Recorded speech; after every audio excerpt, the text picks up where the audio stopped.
नीलम Sanjeev Reddy general competition की तैयारी करने वाले छात्रों के लिए यह नाम बड़ा ही फैमिलियर है। अगर वे सो भी रहे हो और उनसे पूछा जाए कि भारत के एकमात्र निर्विरोध चुने गए राष्ट्रपति का क्या नाम है, तो नींद में भी यही जवाब दोहराएंगे, नीलम संजीव रेड्डी। लेकिन किस कारण से नीलम संजीव रेड्डी निर्विरोध चुने गए थे, इसका किस्सा बड़ा ही मजेदार है। क्या है पूरा किस्सा, हम आपको बताएंगे। नमस्कार, मेरा नाम परितोष शाही है और आप जनता जंक्शन देख रहे हैं। आजकल राष्ट्रपति चुनाव को लेकर सत्ता पक्ष और विपक्ष दोनों के उम्मीदवार काफी जोर लगा रहे हैं। सत्ता पक्ष के गठबंधन की ओर से द्रौपदी मुर्मू और विपक्ष के साझे उम्मीदवार के रूप में यशवंत सिन्हा की उम्मीदवारी तय की गई है। हालांकि इसमें पलड़ा सत्ता पक्ष के उम्मीदवार द्रौपदी मुर्मू का ही भारी लग रहा है, क्योंकि जब से एनडीए की ओर से द्रौपदी मुर्मू के नाम की घोषणा की गई है, विपक्षी गठबंधन पूरी तरह से छिन्न भिन्न हो गई है। विपक्ष साझा उम्मीदवार उतारकर 2024 में होने वाले लोकसभा चुनाव के लिए विपक्षी एकता के संदेश देने की कोशिश कर रही थी, लेकिन उनका सपना और गठबंधन 2024 से बहुत पहले ही ध्वस्त हो गया। वापस आते हैं देश के इकलौते निर्विरोध चुने गए राष्ट्रपति नीलम संजीव रेड्डी पर। देश के छठे राष्ट्रपति नीलम संजीव रेड्डी स्वतंत्र भारत के इतिहास के सर्वोच्च पद के लिए निर्विरोध चुने गए इकलौते राष्ट्रपति थे। वह 1977 में फखरुद्दीन अली अहमद के निधन के बाद राष्ट्रपति बने थे। अहमद ने 11 फरवरी 1977 को अंतिम सांस ली थी। इसके एक दिन बाद आपातकाल के 2 साल के बाद लोकसभा चुनाव हुए थे। उस समय उपराष्ट्रपति बीडी जत्ती ने कार्यवाहक राष्ट्रपति का पद संभाला था। उसी साल जून जुलाई में 11 राज्यों में विधानसभा चुनाव भी होने थे और राष्ट्रपति चुनाव की अधिसूचना 4 जुलाई को ही दे दी गई थी।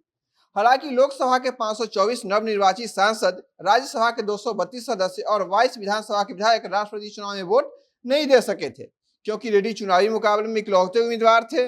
36 अन्य उम्मीदवारों का नामांकन पत्र खारिज कर दिया गया था। इतने उम्मीदवारों के नामांकन पत्र क्यों रद्द किए गए थे, इस पर जमकर बवाल उस समय हुआ था। वह भारत के छठे राष्ट्रपति और आंध्र प्रदेश के मुख्यमंत्री भी रहे हैं। वह भारत के एक ऐसे राष्ट्रपति थे जिनको राष्ट्रपति उम्मीदवार होते हुए प्रथम बार सफलता नहीं मिली थी, लेकिन दूसरी बार उम्मीदवार बनाने जाने के बाद वे निर्विरोध रूप से निर्वाचित हुए। यह चुनाव असामान्य परिस्थितियों में हुआ था। इससे पहले 1969 में नीलम संजीव रेड्डी के खिलाफ इंदिरा गांधी ने निर्दलीय उम्मीदवार वीवी गिरी को समर्थन देकर मैदान में उतारकर उन्हें जीत दिला दी। यह वाकया काफी प्रचलित हुआ था, जब इंदिरा गांधी अपने पार्टी के द्वारा उतारे गए उम्मीदवार के खिलाफ एक निर्दलीय उम्मीदवार को मैदान में उतारा और उनको अपने उम्मीदवार के खिलाफ जीत दिला दिया। दरअसल इंदिरा गांधी ने तब पार्टी के भीतर अपने विरोधियों को किनारे लगाने के लिए और उनकी औकात दिखाने के लिए यह कारनामा किया था। इंदिरा गांधी को इसके लिए काफी फजीहत का सामना भी करना पड़ा था, लेकिन फिर बाद में नीलम संजीव रेड्डी का दिन पलटा और वे स्वतंत्र रूप से भारत के पहले निर्विरोध रूप से चुने गए राष्ट्रपति बने। इतने वर्षों में राष्ट्रपति चुनाव के नियमों में कई बार संशोधन किया गया है, ताकि ऐसे उम्मीदवारों को मुकाबले में शामिल ही नहीं किया जाए जो अपनी उम्मीदवारी को लेकर गंभीर न हो, जिनके निर्वाचित होने की संभावना बिल्कुल नहीं हो। वहीं जिस तरीके से लोगों ने राष्ट्रपति पद के लिए चुनाव को चुनौती देने के लिए अदालतों को खटखटाया था, वह भी चिंता का विषय बन गया था। इसके बाद राष्ट्रपति चुनाव लड़ रहे किसी व्यक्ति को नामांकन भरने के समय कम से कम 50 प्रस्तावकों और 50 समर्थकों की सूची देना अनिवार्य कर दिया गया था। 18 जुलाई यानी सोमवार को होने वाले 16वें राष्ट्रपति चुनाव में 4809 मतदाता होंगे, जिनमें 776 सांसद और 4033 विधायक हैं। इनमें राज्यसभा के 233 सदस्य और लोकसभा के 543 सदस्य शामिल हैं।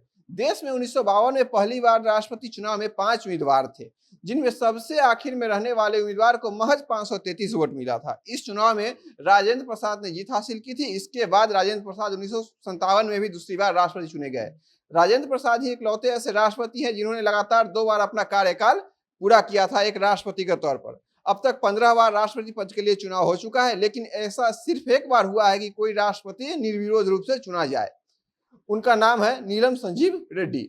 अगर आप यह वीडियो फेसबुक पर देख रहे हैं तो हमारे पेज को लाइक कीजिए और वीडियो को शेयर कीजिए। अगर यह वीडियो यूट्यूब पर देख रहे हैं तो हमारे चैनल को सब्सक्राइब कीजिए। कैमरे के पीछे थे हमारे सहयोगी विशाल। बहुत बहुत धन्यवाद।